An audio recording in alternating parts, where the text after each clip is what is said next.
Hello everyone, welcome back to my channel. I hope you all are doing great. Today I have brought another interesting scholarship video for you, which is Imperial College London Scholarship. This college is a very renowned college across the globe, and it is offering a PhD scholarships for potential candidates. So let's begin the video. So this is the page basically where you will find all the required information that is important for you to know before applying for the scholarship. I'll share this link in the description of this video. So they have provided you these navigating links. So when you click on that link, you will be navigated to the particular information on this current page which we are already in. So let's begin with the overview of this scholarship. So this scholarship is basically for PhD candidates only, and it is for an outstanding candidates which have very outstanding academic record during their undergrads or postgrad degree, like master's degree. It is also funding you for the tuition fee, fully funding for the tuition fee, as well as the stipend for the 3.5 years of your PhD. It is important to note that this page provides you all the required information and the sublinks which is also required. You can see that, which is also important for you to know before applying for this scholarship. However, if you find something that is not available in this information and you wanted to ask, so they have provided the email address, and you can email any type of query. So let's see what scholarships cover. So they are telling that it is basically the 50 scholarships available, and though this is a small number, but again I'll highly encourage you to try your luck and apply for this scholarship if you are looking PhD scholarships across the globe. This scholarship supports you during the 3.5 years of your PhD journey, as well as it will waive all of your full tuition fee, and it will provide you a stipend of nearly 25k pound annually, and also a consumable fund of 2,000 pound per annum. So this consumable fund, basically I believe that is that is the fund that is required to publish your research as well as traveling if it is required during your PhD, in terms of conferences or workshops, and this fund is renewed every year. So for the 3 years it will be around 6,000 pounds altogether, whereas 2,000 pounds per annum. Okay, this also facilitate you for several bespoke opportunities and events. So let's see what these opportunities are. Open page, and they are providing you, like, you will be the first year scholar. So here is the programs and events and activities for you, and they are telling you that these are the events, date and time for this year. So this will be the same or more or less the same for the next year students as well. Okay, coming back to this page, they are telling you about to check if you are eligible. So they are telling you that this is a very competitive scheme, and it has a higher than usual eligibility requirement, and we will get to that as well. They are telling you that they will accept applications from talented candidates from Imperial College London. So the candidates who are pursuing masters or undergrad in the same college can also apply, as well as the UK.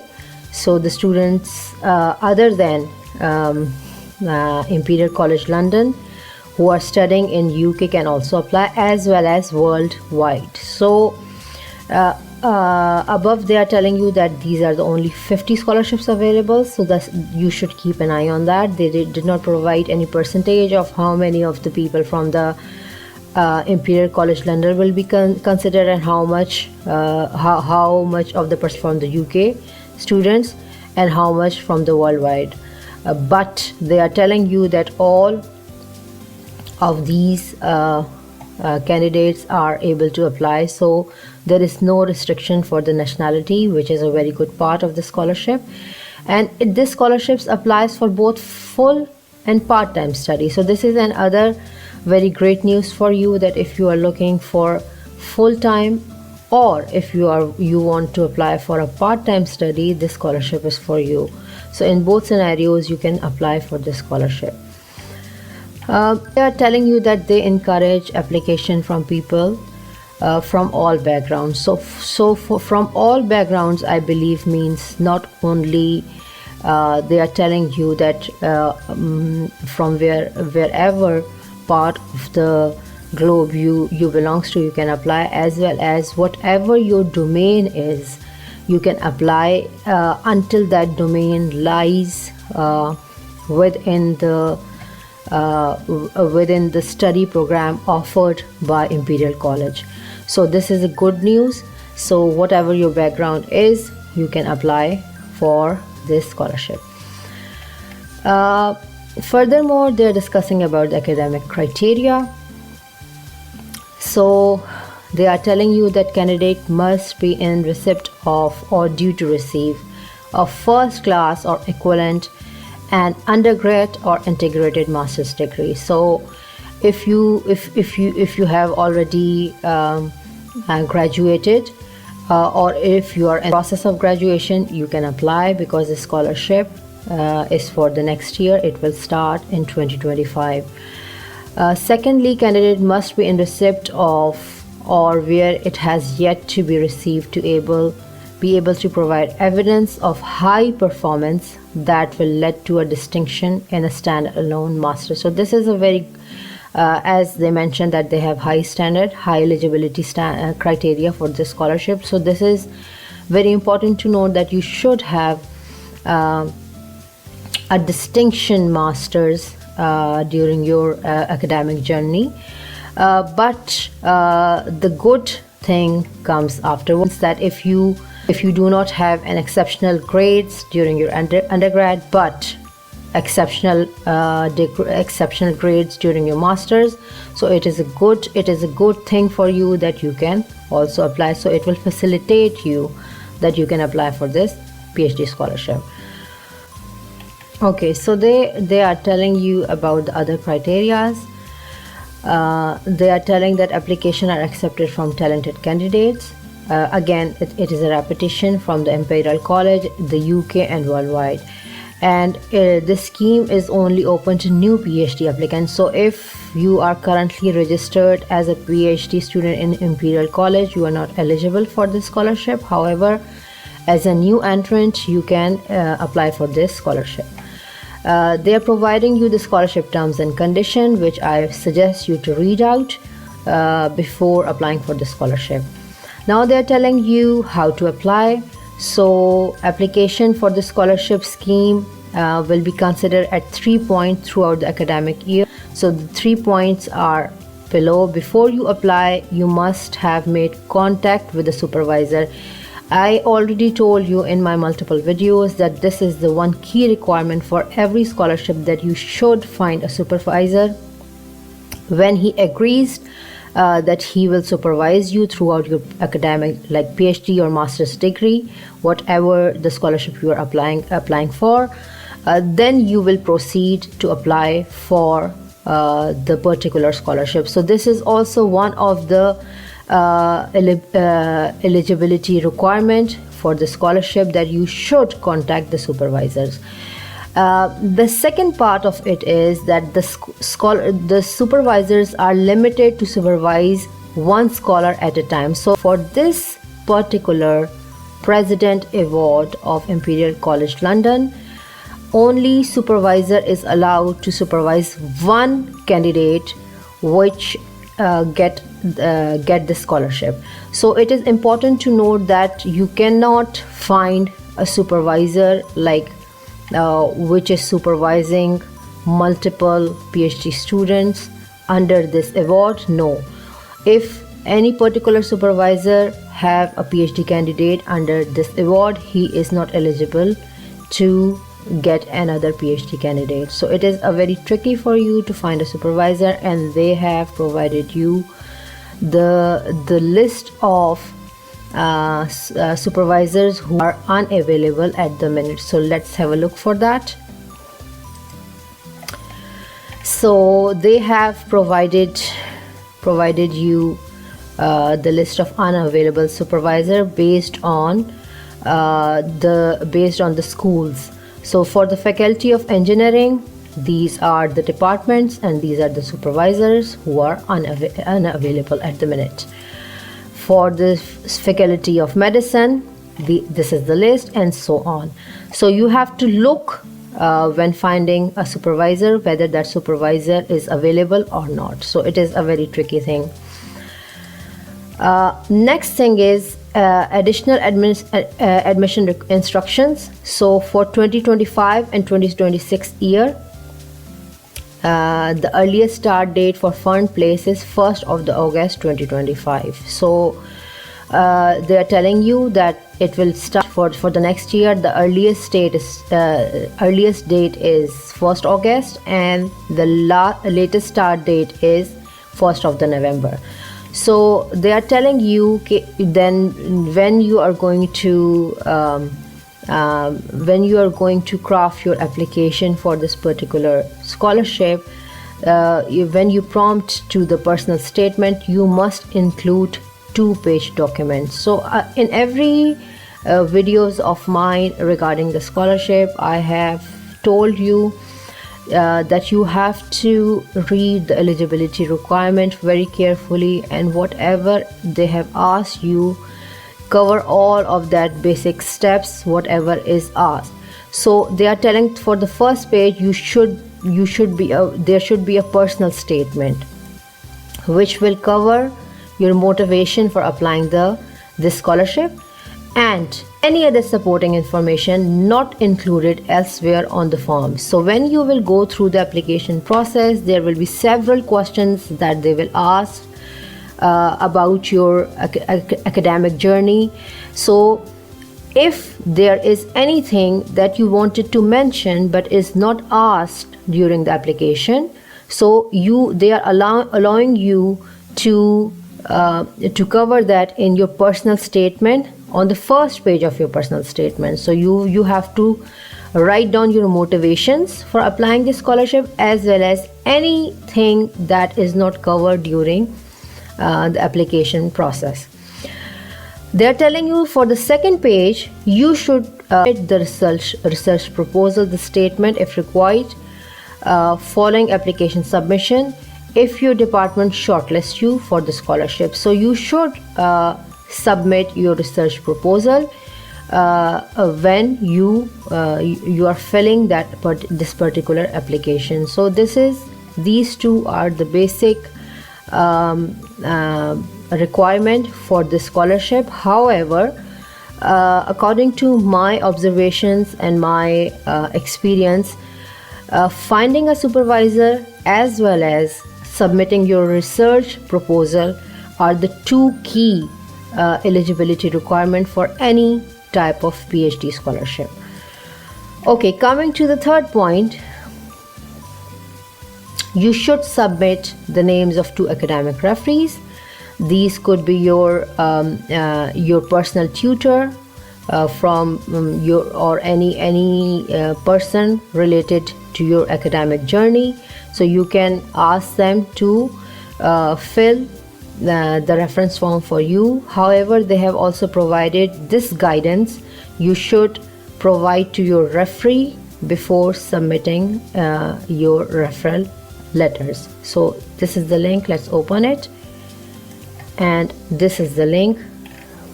You should provide this to your referee. So you see they are asking for whom should you write. They are providing basically all the information to your referee how to craft a reference letter.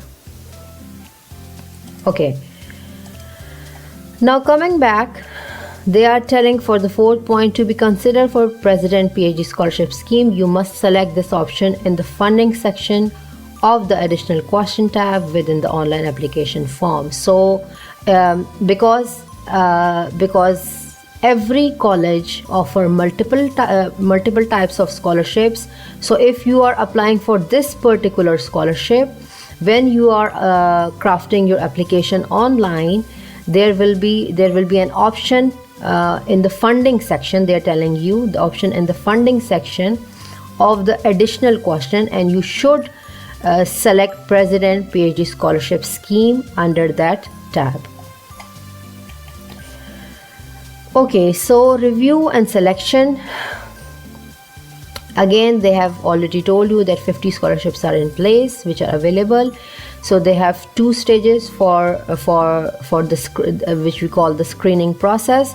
So candidate meeting or predicted to meet the eligibility criteria will be reviewed by the department. So first of all, when you are going to apply for the PhD, definitely you are choosing a particular department. So for instance, if you have selected the Department of Engineering and Sciences, so first screening phase is that department. That department will screen your application, and if they find that you are eligible enough for the scholarship, they will shortlist you and forward your application to the second stage. So for the second stage is the final decision will be made by the college selection panel, and they have several members which is mentioned over here. And if you get shortlisted in the second phase, you will be eligible for this particular scholarship. So this is basically the two screening phases they are telling you during this selection process. Okay, so now how they assess your application.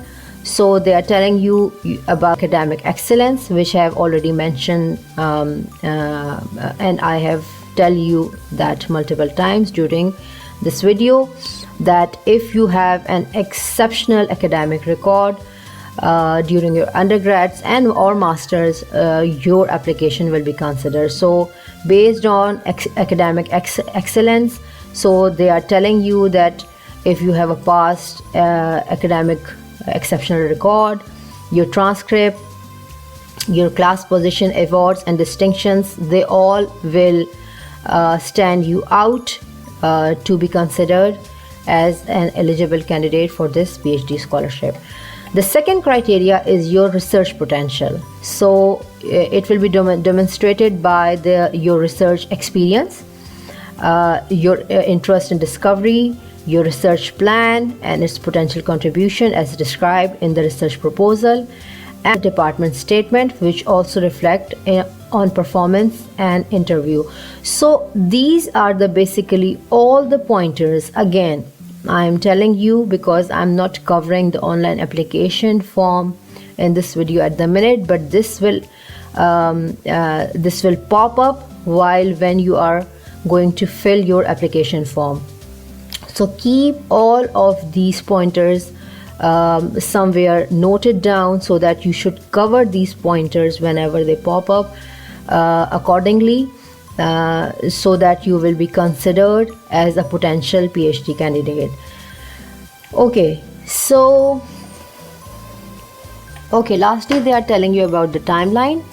So it is a good thing to know that this particular scholarship have 3 deadlines. So if you cannot fulfill your application till first deadline, you can approach the second one, and so on for the third one. So it is a good thing for this particular scholarship. So the first deadline is 4th of the November, second is 9th of the January, and third is the 10th of the March. So according to your submission, they are telling you when you will be notified. For the first deadline, you will be notified in January. For the second deadline, you will be notified in March, and for the third deadline, you will be notified in May. They are also providing you additional information regarding the current scholar as well as imperial staff. Lastly, I just wanted to cover one thing with you so that you will have an ease to apply for the scholarship, and that is for your supervisor. So as I already mentioned that these are the supervisors who are unable because they are currently have one president PhD scholarship they are supervising, so they are unavailable to supervise you. So how to find a supervisor who are available for you? I'll just give you a quick example. So let's see. I'll give you the link of this page in the description, how to find a supervisor. So they have provided you this separate page, and for this you have to go through A to Z of our research groups. So when you open that, so they told you about all the groups who are working in the context of this scholarship and can facilitate you as a PhD candidate under their departments. So they are telling the faculties and department, multidisciplinary networks, centers and institutes, and the administrative and supportive services. So we are not looking for that. We are looking for faculties and departments. So these are the faculties. So this is the faculty of engineering, medicine, natural sciences, business. Okay, let's suppose that your field of study is aeronautics. So click on that and open this page. So every department has its own page in this website. So you have to click on the menu and see the people. So when you come to the people, it has multiple options for that. Go for the academics and teaching staff. So when you open that, it will provide you the list of all the academic staff working in this particular department, and as well as their title, phone extension, as well as the room. So as I told you, there are some supervisors who are unavailable to supervise you. So get back to that page. That's here. So if you see in aeronautics, Dr. Paul Bruce is unavailable at the minute. So you have to match the list of the professors or supervisors who are unavailable. So for the aeronautic department, you see that there are these 5 people who are unavailable at the minute. So let's take an example of Dr. Paul Bruce and go back to this department, and here you see that Dr. Paul Bruce is here. So you should not contact him, because if you contact him, you will just waste your time because he will tell you in some days that he is unable to supervise you, and your time will be wasted. So this is the key from my side to get all the list of the people of your particular department. Create a list and then search that particular supervisor from the list of the people of that domain and exclude it and do not contact them. So I hope that this video will guide you and give you complete information related to this Imperial College London scholarship, how to apply and how to find a supervisor of your domain. I hope you like this video. Please share, like and subscribe, and if you have any query related to this particular scholarship, just comment below and I'll get back to you as soon as possible. Take care. Bye.